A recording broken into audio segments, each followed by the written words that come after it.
Sin embargo, esto no se aplica a los descapotables, ya que no están completamente hechos de metal. Mantente informado sobre las condiciones meteorológicas para desconectar los dispositivos electrónicos a tiempo y estar preparado para una eventual emergencia.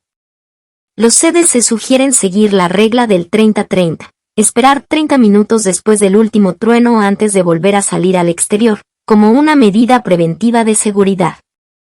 Si observas un poste de electricidad caído, informa a las autoridades pertinentes, ya que sigue siendo peligroso y podría desencadenar un incendio.